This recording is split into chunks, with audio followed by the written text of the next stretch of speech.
In today's video, I'll show you how to remove the side mirror on a Toyota Land Cruiser 100. To remove the mirror, we first need to take off the front door panel. I'll quickly walk you through the entire door panel removal process, and then we'll move on to removing the side mirror. Let's get started. First, open these two plastic covers. I recommend using a plastic trim removal tool to avoid scratching or damaging the door panel. Under the covers, you'll find two screws. Remove them using a screwdriver or an impact driver. Next, move to the interior door handle. There's another small plastic cover hiding a mounting screw. Carefully remove the cover and unscrew the fastener. Now, look at the side of the door panel. You'll see these plastic retaining clips. Press the center of each clip and carefully remove them using a trim removal tool or a flathead screwdriver.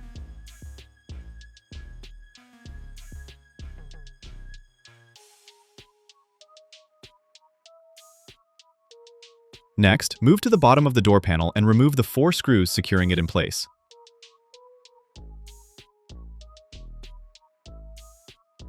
Once all the fasteners have been removed, take off the door handle trim. Carefully pry it loose from both the top and bottom using a flathead screwdriver.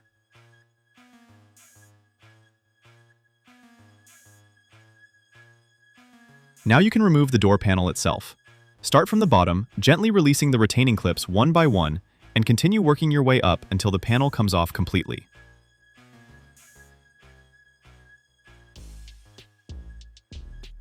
With the door panel removed, you'll have access to the side mirror mounting bolts.